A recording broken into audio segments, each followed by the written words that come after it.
there. How's everybody? I hope everything is going well for everybody and you're enjoying the beginning of June, at least whenever it is that you're taking a look at this. I hope it's the beginning of June and you're enjoying. Well, it could be July, it could be any time. I know it doesn't really matter now, does it? Anyway, I've got two quotes for you today. They're very similar. One's long, the other one's more memorable, but you sort of need a long one to understand where I'm coming from with the shorter one. So both of them come from female authors. One's Octavia Butler, and that's going to go along this line. First, forget inspiration. Habit is more dependable. Habit will sustain you whether you're inspired or not. Habit will help you finish and polish your stories. Inspiration won't. Habit is persistence and practice. And the part about finishing your stories is, again, I think she was talking to other authors and indicating that, just the inspiration waiting for you to finish your books, it's not going to happen. At least that's my assumption of what she's talking about. Now, Gretchen Rubin is the author of the second quote. What you do every day matters more than what you do once in a while.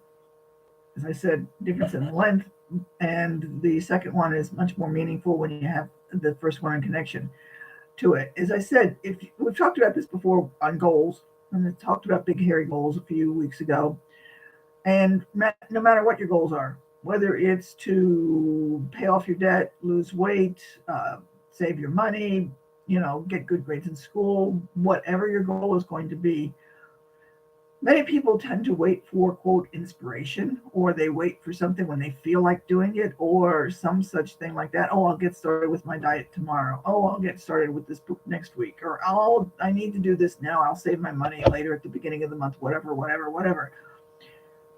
As you probably can already guess, waiting until whenever usually doesn't get you terribly far.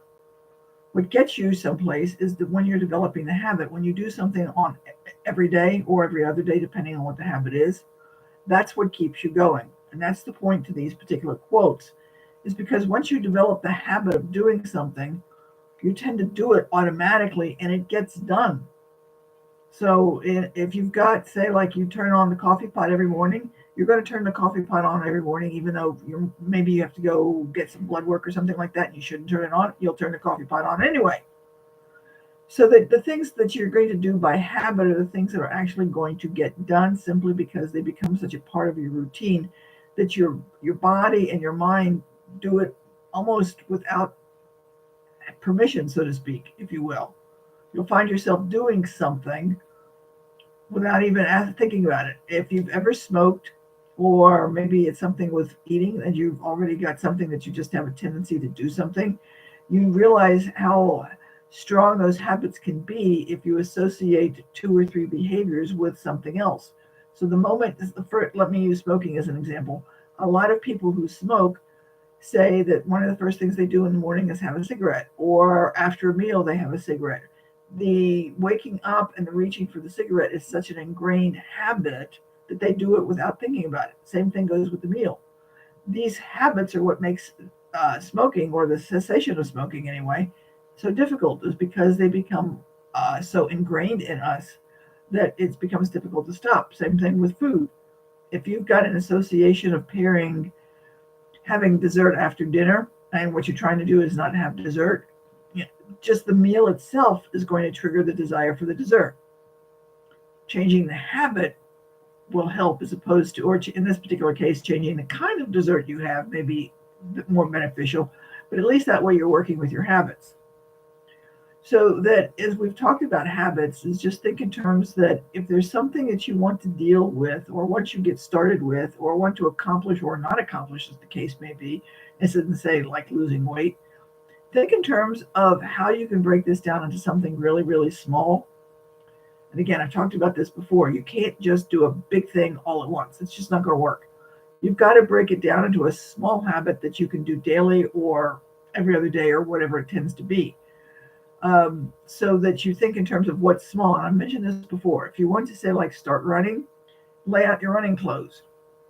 Or if you, maybe I heard somebody say something like get a cute running outfit, or getting a cute workout activity outfit, and then what you want to do is you want to go show it off. So take it off, so get it out. So you put it on, then you want to go show people, so they're more likely to go to the gym or go out and run.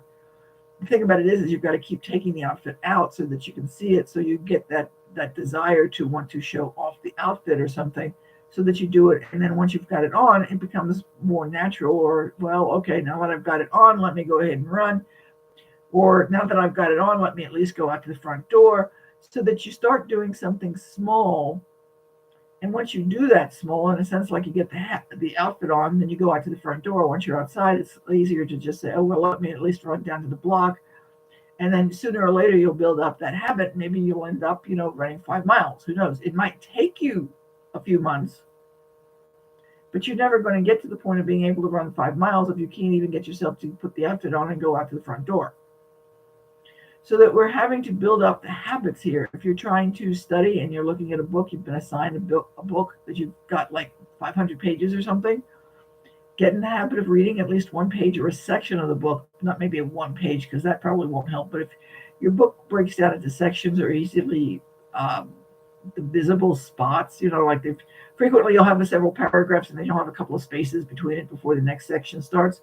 So if you go in and read like one section, and then that's what you do today, and then tomorrow you do another section, you'll get more of the book done. You may not get everything read, and I grant that. But if you keep waiting until you get inspired or you feel like reading, or the night before you need to read it or something, it's not going to get read. Does this make sense? So that if you can develop certain things into these little small, tiny, itty bitty habits, you're more likely to be able to continue doing it. As they said, and this is where Gretchen Rubin comes from, what you do every day matters more than what you do once in a while, because if you just wait to do it once in a while, what are the outcomes? I'm going to get on a diet once in a while. I'm going to run once in a while. I'm going to stop this once in a while. I'm going to save money once in a while. You're more likely to accomplish something if you do it on a daily basis, and it's going to work out better for you. Now, let me know what you think about this. Make some comments. If you think that it goes to somebody that you know that they can benefit, please send it to them and let me know what you think. I'd really appreciate it. I hope this was helpful. I hope it makes sense, and I hope you can see how this could be much more beneficial than, just waiting until you get inspired, because that's probably not going to get you where you want to be. So hopefully have a good day, have a good week, and we'll chat with you later. Bye.